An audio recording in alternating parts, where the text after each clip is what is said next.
Welcome back ناظرین. سر کہا جا رہا ہے کہ اگر نواز شریف واپس نہ آئے تو شہباز شریف نااہل ہونے کی تیاری کر لیں، جبکہ شہباز شریف کہہ رہے ہیں کہ میں نے تو کوئی ضمانت ہی نہیں دی ہے. اچھا نہیں، وہ اصل قصہ یہ ہے کہ انہوں نے کل پرسوں جب بحث شروع ہوگی نواز شریف کو لانا، اچانک ان کو شروع ہو گئی. کیوں ہوئی؟ جی یہ سوچنے کی بات ہے کہ اچانک انہوں نے بھیجا، پہلے دلائل دیے، کنونس کیا، کیبنٹ کو کنونس کیا وزیر اعظم نے، اور یہ کہا اچانک اب بحثیں شروع ہو گئی ہیں. کسی نے یہ کہا تھا، وہ شہزاد اکبر نے بعد میں معافی مانگنے لگے، ایسے بڑا بولا سا آدمی ہے، وہ معافی مانگنے لگے، معذرت کرنے لگے کہ یہ وہ محکمہ زراعت سے پوچھیں. محکمہ زراعت سے ان کی کیا مراد ہے؟ محکمہ زراعت سے ان کی مراد ہے کہ وہ ایک پرانی بات ہوئی تھی کہ ایک ایم این اے نے کہا تھا مجھے رات کو پکڑ کے لے گئے، زبردستی میرے سائن کروا لیے پی ٹی آئی حق میں، اور یہ ایجنسی کا نام لیا. بعد میں جب شور پڑا تو انہوں نے کہا نہیں وہ تو محکمہ زراعت کے لوگ تھے، وہ مجھے فلاں چیز کا پوچھنا چاہتے تھے، کوئی کھاد واد کا پوچھنا چاہتے تھے، مکر گئے جس طرح. اور اس بہانے سے یہ ایک تلمی بن گئی ہے. محکمہ زراعت کا مطلب ہے کہ آئی ایس آئی یا وہ ایجنسی جو فوج کی ایجنسی جو کام کرتی ہے. تو اس طرح کا وہ انہوں نے حوالہ دیا، اور وہ یہ بھی کہا کہ جانے لگا کہ عمران تو نہیں چاہتے تھے، اس سے کرایا. کس نے کروایا؟ آپ پھر الزام لگاتے ہیں.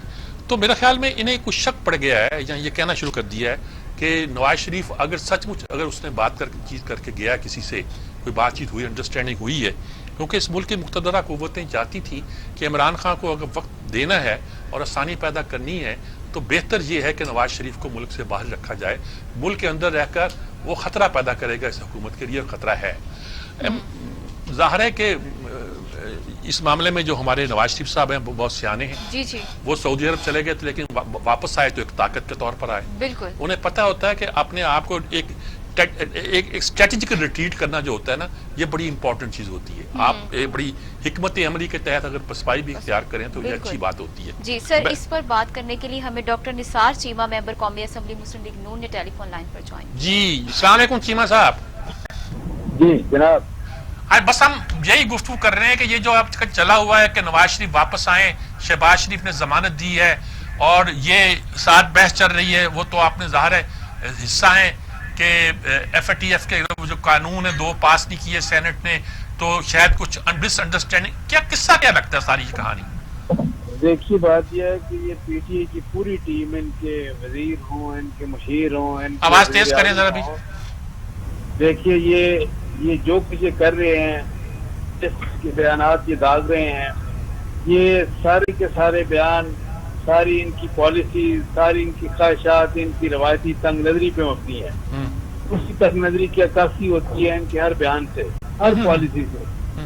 دیکھیے بات یہ ہے کہ یہ نہ صرف یہ تنگ نظری ہے، بلکہ یہ رویے جو ہیں غیر انسانی رویے ہیں، تنگ دلانہ رویے ہیں، ظالمانہ رویے ہیں. آپ کو یاد ہے کہ جس طرح یہ بیگم کلثوم نواز کی بیماری کا مذاق اڑایا کرتے تھے. یہ آپ کو یہ بھی یاد ہے جب میاں نواز شریف باہر گئے تو اس وقت بھی جو ان کی حرکتیں تھیں، وہ تو دیکھیں ان کے اپنے سرکاری ڈاکٹر تھے، سرکاری ملازم تھے، پروفیسر محمود ایاز کی سربراہی میں، جنہوں نے یہ ریکمنڈیشن دی کہ میاں صاحب کا باہر جانا ضروری ہے. اس کے باوجود یہ روڈیٹ کرتے رہے، اور پھر یہ ہے کہ عدالت کے حکم پہ عدالت کی حد سے میاں صاحب باہر گئے. اب یہ فرمائیں کہ دیکھیں اگر کوئی مریض ہے جتنا بھی سیریس ہے، ڈاکٹر اکثر کہتے ہیں کہ آپ واک کریں. اگر یہ ہے کہ وہ باہر واک کرتے ہیں تب ان کو اعتراض ہے، اگر وہ واک کرتے کرتے کسی ریسٹورینٹ میں بیٹھ کے چائے کا کپ پی لیتے ہیں تب ان کو اعتراض ہے.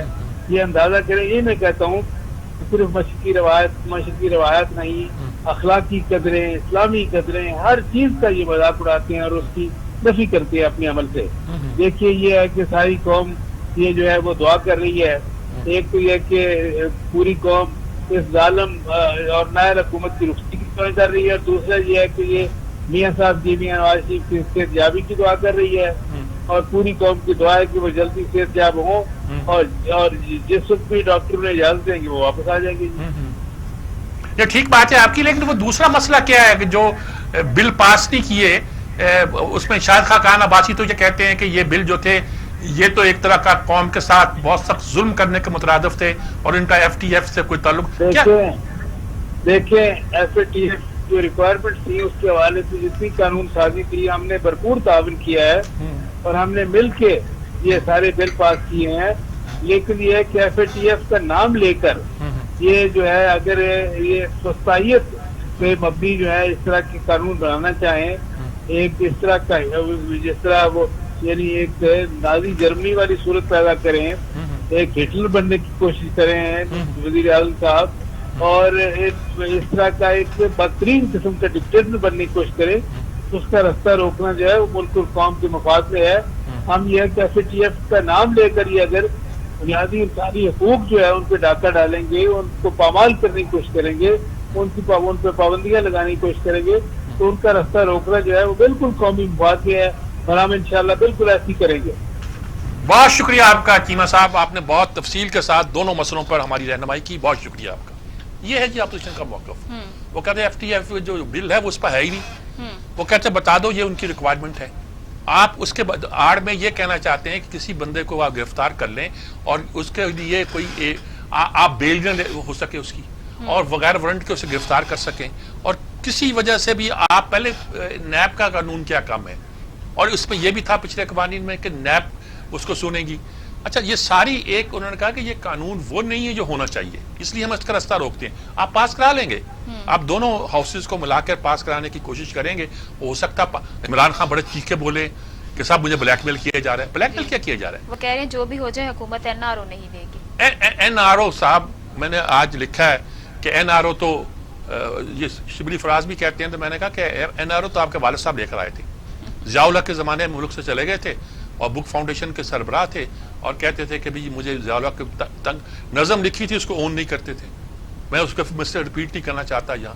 اور انڈیا میں ہوٹ ہو گئے تھے، لوگوں نے کہا اپنے کپڑے گندے اپنے گھر جا کے دھوئیں، یہاں نہیں دھوئیں آپ۔ اور پھر جب واپس آئے شمالی علاقوں کے ساتھ، ضیاء الحق کے زمانے میں آئے تھے، جنیجو وزیر اعظم تھے وہ زمان، تو NRO لے کر آئے تھے تھرو جنیجو۔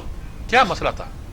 وہ بھائی چھوڑیں، یہ ان باتوں کی بات نہیں کیا کریں، یہ اس بات کو صحیح طور پر اس کے پرسپیکٹو میں سمجھنے کی ضرورت ہے۔ اس وقت مسئلہ یہ ہے کہ وہ جو مسئلہ شہباز شریف نے کہا کہ میں نے کوئی سائن نہیں کیے، انہوں نے کاغذ دکھا دیے۔ پہلے تو کون ہوتے ہیں آپ، چلو دکھا دیے آپ نے، کاغذ دکھا دیے، تو انہوں نے جو لا کے ایکسپرٹ ہے انہوں نے کہا کہ اس میں یہ تو نہیں کہا گیا کہ میں لاؤں گا، لا نہ سکا تو میں ذمہ دار ہوں۔ انہوں نے کہا کہ ڈاکٹروں نے جب ان کو اجازت دی، ان کو الاؤ کیا کہ ٹریول کر سکتے ہیں، پاکستان آ سکتے ہیں، بلکہ اگر سچ پوچھیے تو اس میں یہ بھی شامل ہوگا کہ آپ وہاں جیل گزار سکتے ہیں، کیونکہ آپ کا ارادہ تو جیل میں ڈالنے کا ہے۔ اور اگر مغرب والے انسانی حقوق کا اتنا احترام کرتے ہیں کہ اگر کسی ملک میں کسی جرم کی سزا موت ہو تو اس ملک میں وہ بھیجتے نہیں ہیں کسی قیدی کو۔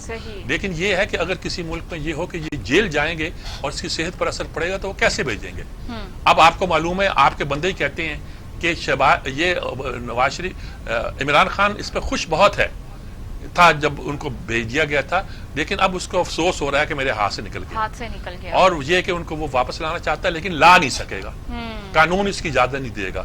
تو سب آپ کو پتہ ہے کہ آپ کیا کر سکتے ہیں، آپ شور مچانا چاہتے ہیں بین الاقوامی سطح پر، پھر آپ اونگی مونگی مار دیں گے سعودی عرب کے بارے میں ماری ہے، جیسے آپ ترکی کے بارے میں مارتے رہے ہیں۔ تو یہ ساری چیزیں کوئی فائدہ نہیں ہے، آپ کو سلیقے کے ساتھ طریقے کے ساتھ آگے بڑھنا چاہیے اور معاملے کو سمجھنا چاہیے۔ سر بالکل، ڈاکٹر یاسمین راشد بھی کہتی ہیں کہ اگر وہ نہ آئے تو ان کو لایا جائے گا۔